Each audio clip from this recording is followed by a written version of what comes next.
જય શ્રી કૃષ્ણ મિત્રો, આજે આપણે આ વિડીયોમાં સાંભળીશું શીતળા સાતમની વ્રત કથા। શ્રાવણ માસ સાતમ એટલે શીતળા સાતમ। આ દિવસે સૌભાગ્યવતી સ્ત્રી સવારે વહેલા ઉઠી ઠંડા પાણીથી સ્નાન કરે છે, શીતળા માતાનું પૂજન કરે છે, રાંધણ છઠનું રાંધેલું ટાળું ખાય છે। તે દિવસે ચૂલો સળગાવાતો નથી। ચૂલો સળગાવનાર પર શીતળા માતા કોપાયમાન થાય છે। સવારે પણિયારામાં શીતળા માતાનો દીવો કરી વાર્તા કહેવી અથવા સાંભળવી। આ વ્રત કરનાર સ્ત્રી પરમ સૌભાગ્યને પામે છે, ધન ધાન્ય અને સંતાન સમૃદ્ધિની પ્રાપ્તિ થાય છે। મિત્રો, હવે આપણે સાંભળીએ શીતળા સાતમની વ્રત કથા। એક ગામ હતું। તે ગામમાં એક ડોશી તેના બે દીકરાની વહુઓ સાથે રહેતા હતા। તેમાં મોટી વહુ ખૂબ જ ઝપરી, ઈર્ષાખોર અને કજિયાળી હતી।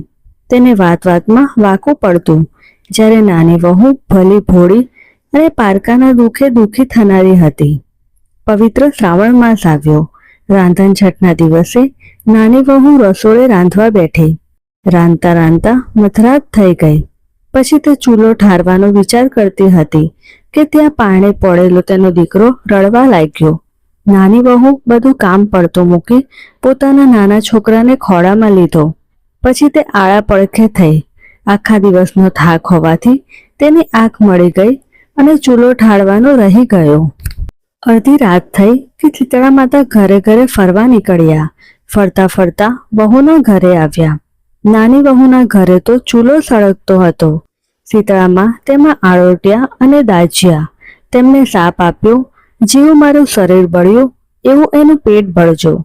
શીતળામાં તો શાપ આપીને ચાલતા ગયા અને નાની વહુએ સવારે ઉઠીને પડખામાં જોયું તો એનો દીકરો પડીને ભડથું થઈ ગયો હતો। તેને ચૂલા તરફ નજર કરી તો ચૂલો સળગતો હતો। નાની વહુની આંખમાંથી શ્રાવણ ભાદરવો વરસવા લાગ્યા। એ જાણી ગઈ કે જરૂર શીતળામાં મારા ઉપર કોપાયમાન થયા છે। માએ મને શાપ આપ્યો છે। તે રડતી રડતી સાસુ પાસે ગઈ, બધી વાત કરી। સાસુએ ગળગળા અવાજે આશ્વાસન આપતા કહ્યું, વહુ, ધીરજ ધર। તું શીતળામા પાસે જા અને તારા ભૂલ કબૂલ કરીને એમની માફી માંગ। મા તો દયાળુ છે, જરૂર તારા પર કૃપા કરશે અને તારા છોકરાને સજીવન કરશે। નાની વહુ તો સાસુના આશીર્વાદ લઈ છોકરાને ટોપલામાં નાખી શીતળામાની શોધમાં નીકળી પડી। તે વનવગડા વીણતી જાય ને શીતળામાનું રટન કરતી જાય। રસ્તામાં બે તલાવડી આવી। બંનેના પાણી ભળી ગયેલા, બંને છલોછલ હતા। કાંઠે પક્ષી બેઠેલા, પણ કોઈ પાણી પીવે નહીં, મનુષ્ય કે પશુ પંખી કે પારેવા। જે કોઈ આ તલાવડીનું પાણી પીતું કે મરણને શરણ થતું। નાની વહુ તો તલાવડી પાસે જઈ ટોપલો નીચે ઉતાર્યો। પછી તલાવડીમાંથી પાણી પીવા ગઈ કે ત્યાં તલાવડીમાંથી અવાજ આવ્યો, બાઈ, તું આ તલાવડીનું પાણી પીશ તો મરી જઈશ, પરંતુ તું શા માટે રડે છે એ તો કહે। નાની વહુ બોલી, શીતળામાં મારી ઉપર કોપાયમાન થયા છે। તેમને મારા છોકરાને બાળી મૂક્યો છે। હું તેમની માફી માંગવા જાઉં છું। બહેન, તું અમારું એક કામ કરજે। તું શીતળામા પાસે જાય તો અમારું પણ પૂછતી આવજે કે અમે તો એવા શાપ આપ કર્યા છે કે અમારું પાણી કોઈ પીતું જ નથી, અને જો કોઈ ભૂલે ચૂકે પીવે છે તો તે મરી જાય છે। નાની વહુએ તેમને હા પાડી। પાણી પીધા વગર જ માથે ટોપલો ચડાવી રડતી રડતી આગળ ચાલવા લાગી। આગળ જતા રસ્તામાં બે લડતા આખલા મળ્યા। બંને ડોકે ઘંટીના પળ બાંધેલા હતા। નાની વહુને જોઈ તેઓ બોલ્યા, અરે બહેન, તારી આંખમાં આંસુ કેમ છે? શીતળામાં મારી ઉપર કોપ્યા છે એટલે એમની માફી માંગવા જાઉં છું। તો બહેન, શીતળામાને અમારું પણ પૂછતી આવજે ને કે અમારા કયા પાપને લીધે અમારા ગળામાં ઘંટીના પળ બાંધ્યા છે અને અમે શા માટે લડ્યા કરીએ છીએ। સારું કહી નાની વહુ તો આગળ ચાલવા લાગી। થોડેક દૂર ગઈ ત્યાં એક બોરડીના ઝાડ નીચે એક મેલીકેલી ડોશી માથું ખંજવાળતી બેઠી હતી। વહુને જોઈ ડોશી બોલી, અરે બાઈ, આમ હાફડી ફાફડી ક્યાં હાલી? નાની વહુએ શીતળા માતાના કોપની વાત કરી ત્યારે ડોશી બોલી, અલી, જરાક માથું તો જોઈ દેતી જા। નાની વહુને ઘણી ઉતાવળ હતી, પણ એ દયાળુ હતી। પોતાના મરેલા છોકરાને ડોશીના ખોળામાં મૂકી એ તો જૂ વીણવા બેઠી. વહુએ ડોસીમાના માથામાંથી ઘણી લીખો અને જૂ કાઢીને મારી. આથી ડોસીમાના માથામાંથી ખંજવાળ ઓછી થઈ ગઈ. તેમને વહુને આશીર્વાદ આપતા કહ્યું, જેવું મારું માથું ઠર્યું તેવું તારું પેટ ઠરજો. એટલામાં તો ચમત્કાર સર્જાયો.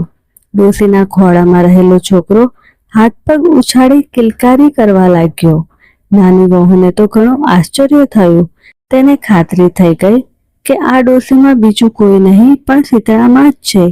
તે શીતળામાના ચરણોમાં ઢળી પડી અને બોલી, માં, મને માફ કરી દો. મેં તો તમારું શરીર પાડેલું, પરંતુ તમે તો મારું પેટ ઠાર્યું છે. તમને મારા લાખ લાખ નમન. ડોસીની જગ્યાએ એકદમ પ્રકાશ પથરાયો અને એની જગ્યાએ શીતળામાં ઊભી રહી ગયા. નાની વહુએ શીતળામાના દર્શન કરી તેમની માફી માંગી.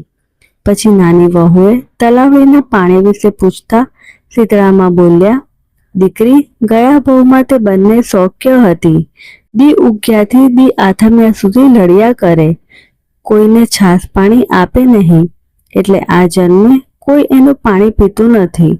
પરંતુ તું તે તલાવડીનું પાણી ખોબામાં લઈ ચારે દિશામાં છાંટજે અને પછી તું પાણી પીજે, જેથી એના બધા પાપો દૂર થઈ જશે અને પશુ પક્ષીઓ તથા વટે માર્ગુઓ બધા એનું પાણી પી શકશે.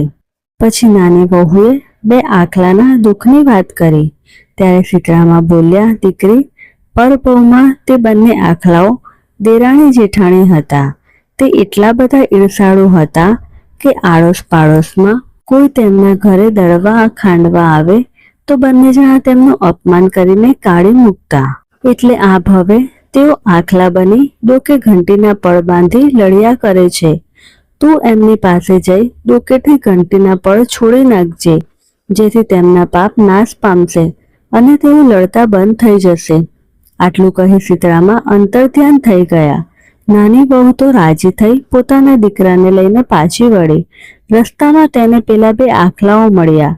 વહુએ તેમને શીતળામાની વાત કરી અને પછી ગળેથી ઘંટીના પળ છોડી દીધા. આથી બંને આખલા લડતા બંધ થઈ ગયા. આગળ જતા તલાવડી આવી. વહુએ તલાવડી પાસે જઈ શીતળામાની વાત કરી. પછી તેમના સાપનું નિવારણ માટે તલાવડીમાંથી ખોબું ભરી પાણી લઈ ચારે દિશાઓમાં છાંટ્યું. પછી પોતે તે તલાવડીનું પાણી પીધું.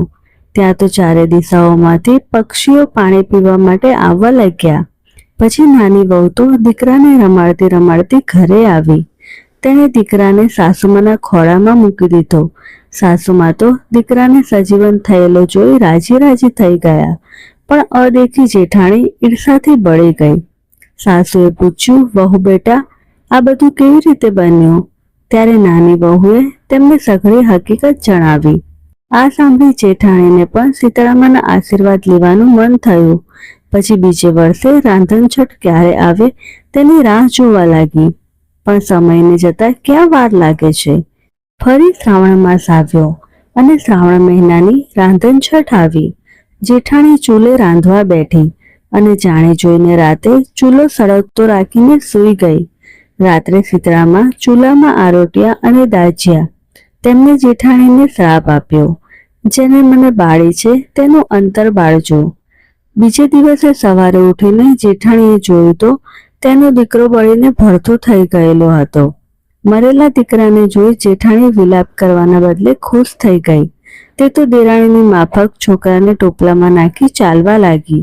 રસ્તામાં બે તલાવડી મળી. જેઠાણી ટોપલો નીચે મૂકી તલાવડીમાંથી પાણી પીવા ગઈ. ત્યાં એક અવાજ સંભળાયો, પાણી પીશ નહીં, નહીંતર મરી જઈશ.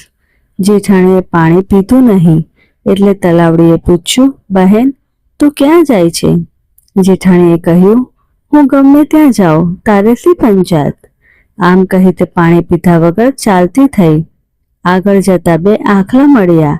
તેમને પણ જેઠાણીને કહ્યું, બહેન, તું ક્યાં જાય છે?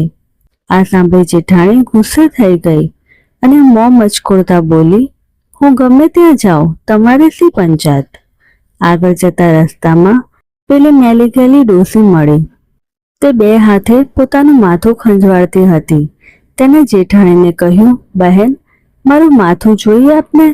જેઠાણી તો કાળઝાળ થઈ જતા બોલી, એ ડોસલી, હું કોઈ તારા જેવી નવરી નથી કે તારું માથું જોવા બેસું. હું તો શીતળામા પાસે જાઉં છું. આમ છણકો કરી જેઠાણી તો ચાલતી થઈ. તે સવારથી સાંજ સુધી વનવગડામાં ખૂબ જ ભટકી, પણ તેને ક્યાંય શીતળામા મળ્યા નહીં. આખરે તે કંટાળીને મરેલા છોકરાને લઈ પાછી આવી. દેરાણી ભક્તિભાવવાળી અને દયાળુ હતી, તેથી તે સુખી થઈ. જેઠાણી તેના સ્વભાવના લીધે દીકરો ખોઈ બેઠી. હે શીતળામા, તમે જેવા દેરાણીને ફળ્યા એવા કથા કહેનાર, કથા વાંચનાર, કથા સાંભળનાર સૌને ફળજો.